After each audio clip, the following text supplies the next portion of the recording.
I've got some poems that I've written over the last maybe 2 months. Some of them are short poems, and some of them are long poems.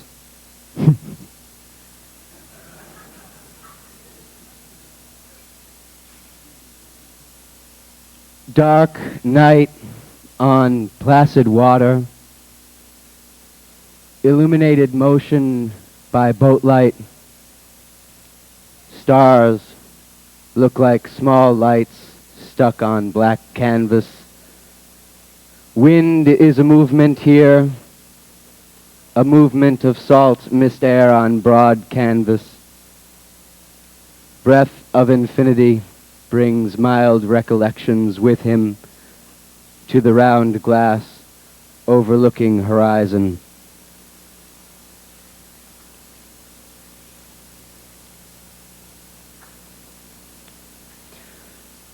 Chain link fence and gray concrete pavement, pathway of white stones, sand and splinters of glass, specked by light from street lamp. There is the sound of domestic squabble and also much irrelevancy. Dog creeps out of the black night and reveals my presence with barking. Night clothes, black, difficult to explain.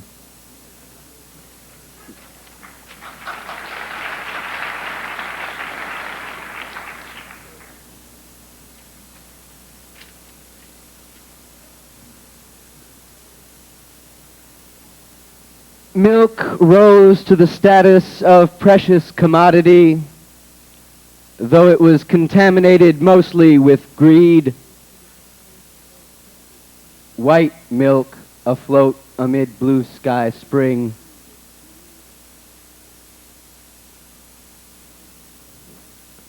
Plastic biplanes fly stunts over the bar, coasting amid beer mugs hung from the ceiling. Yellow diving corkscrew for the counter, red skimming the beer-sopped floor, dodging ankles.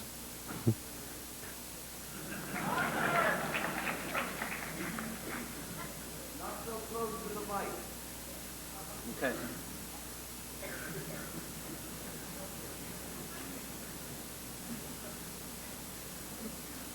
Okay. This next one is a different, kind of like a different section, written on a different day.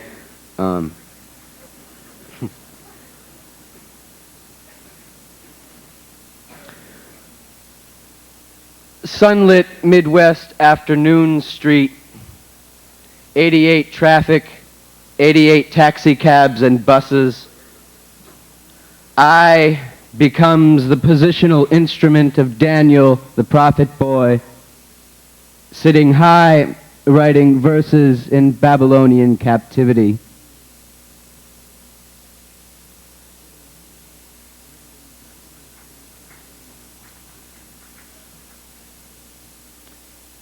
Electronic vibration into the same freedoms.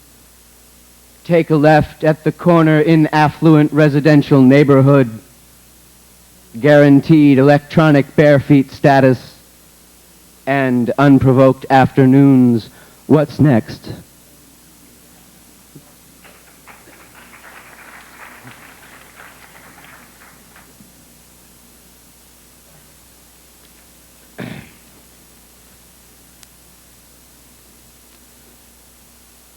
This one was written on the same day that the other one was written, the Babylonian Babylonian captivity poem.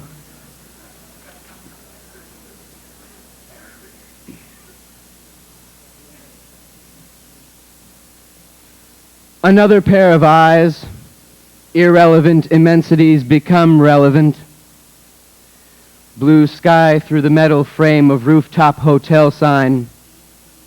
Automobiles add the illusion of grand restlessness, zeitgeist impartial. Sky roughly the same age as it was some years ago.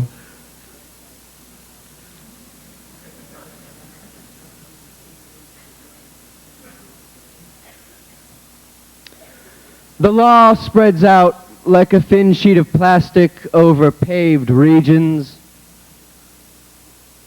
Cars, streets, buildings, and people wear it like another skin with separate instructions.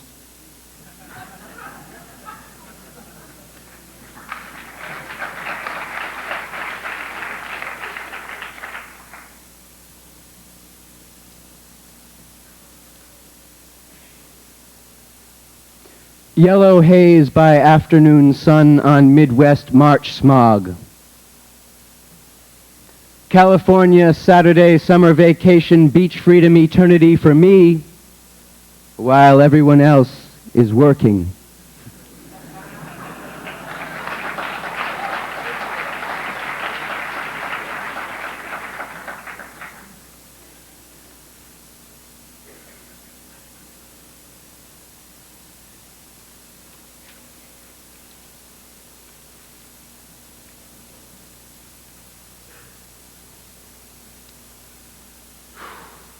This is kind of like a love poem.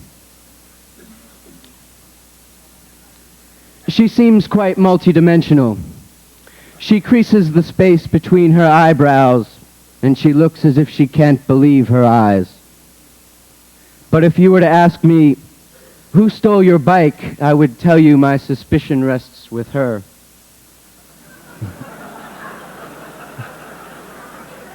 Though I'd have wanted her to have it anyway.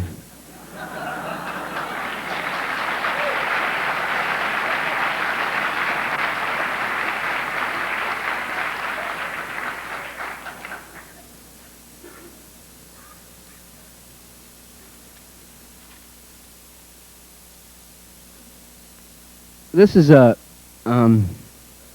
description of a city, any city really.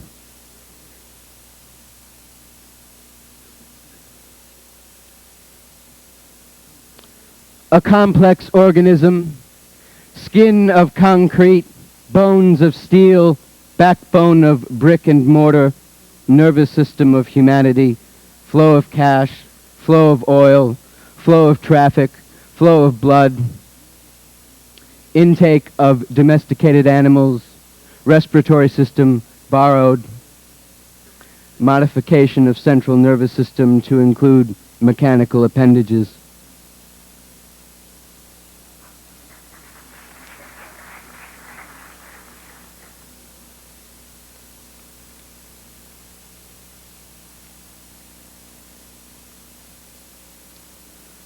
Now, this is a longer poem that I was talking about before.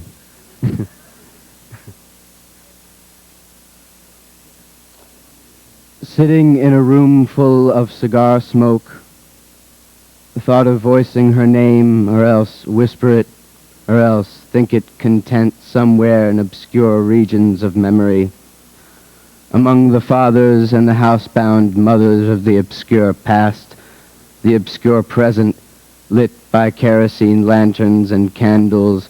The time is now. The future is undesirable, and the past is heard by rumors of the imagination, the transitory envoy.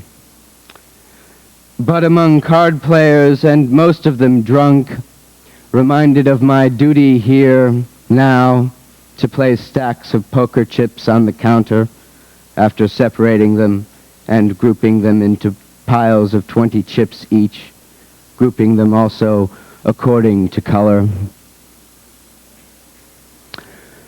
But being made to account for the pilfery of ruffians, sometimes more than my wages, that was before the hiring of young toughs to police the operation, and before the feds, and they all said, "Freedom, what a concept."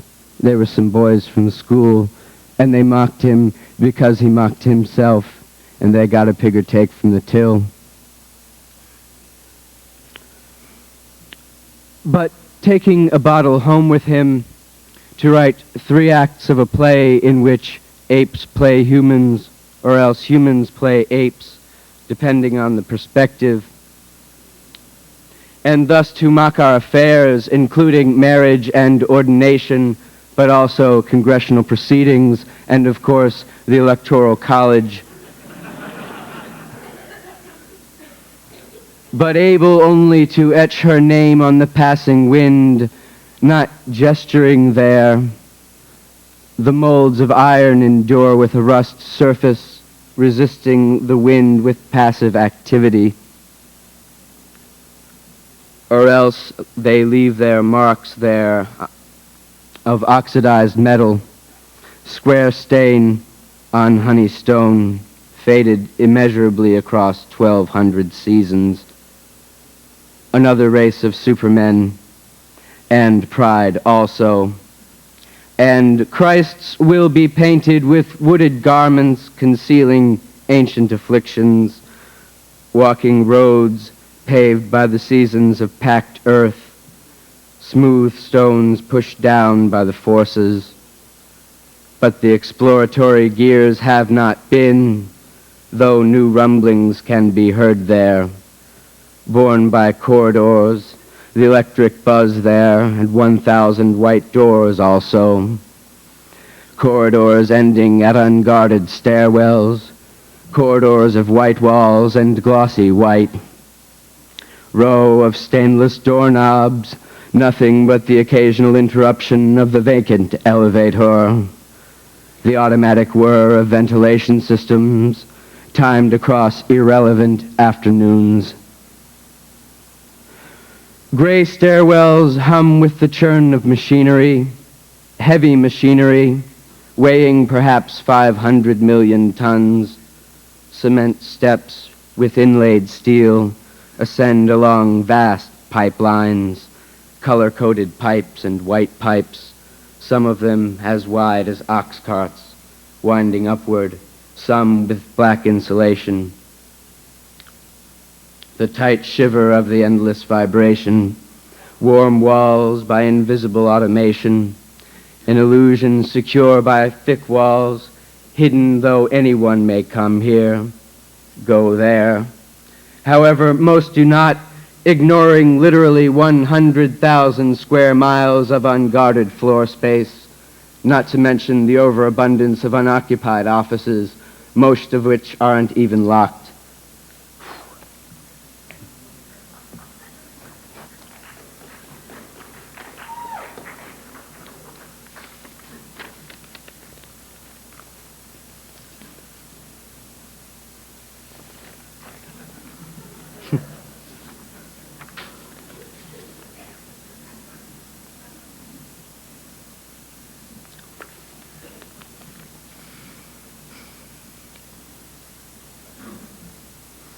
This is another long poem.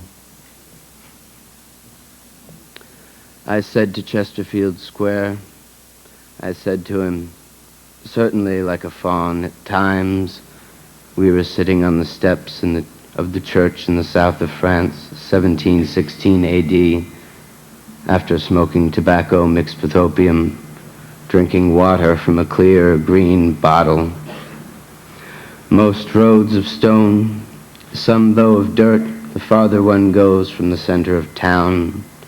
The steps were where we liked to sit then, wind from the Mediterranean Sea, watching the woman across the street serve tea and wine to those seated at iron tables, sometimes going to be served, or else to view ships and blue sea from that vantage.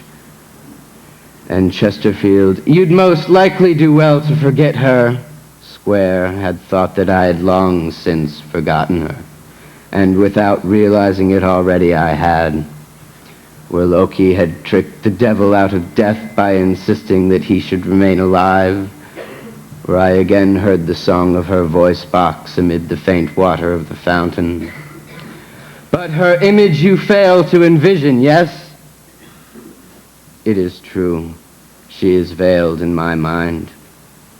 But can you see her now, beside the peddler's fruit cart, finding some fascination among the common folk in their rough language?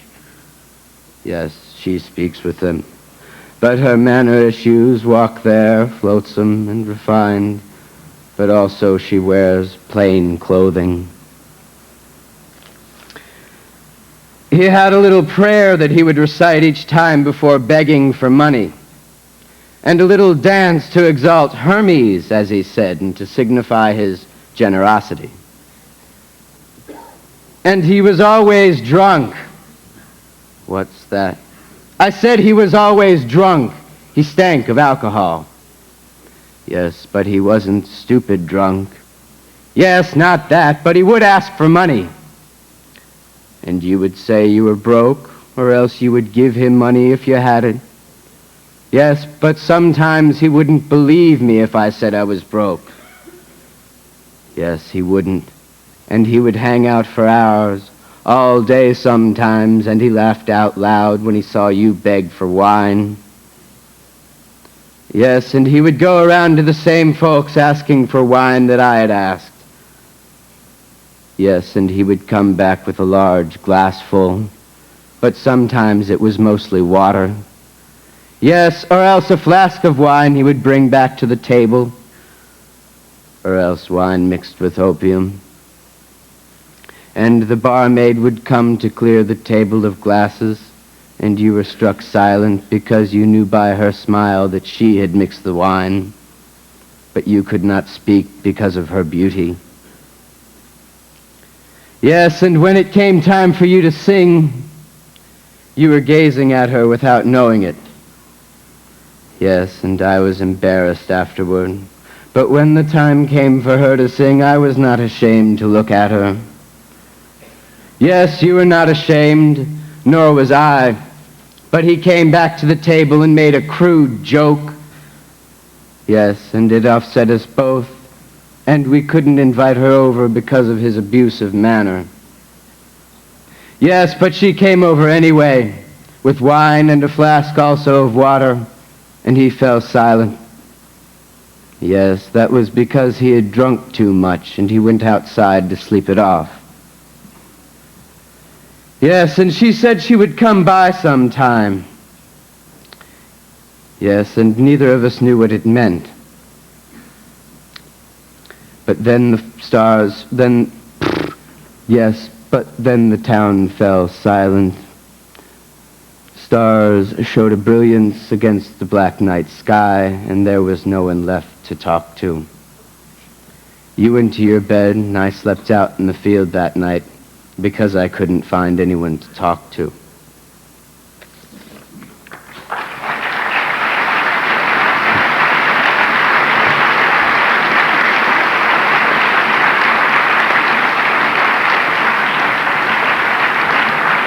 Is that it? Thank you very much. Sure. Thank you very much.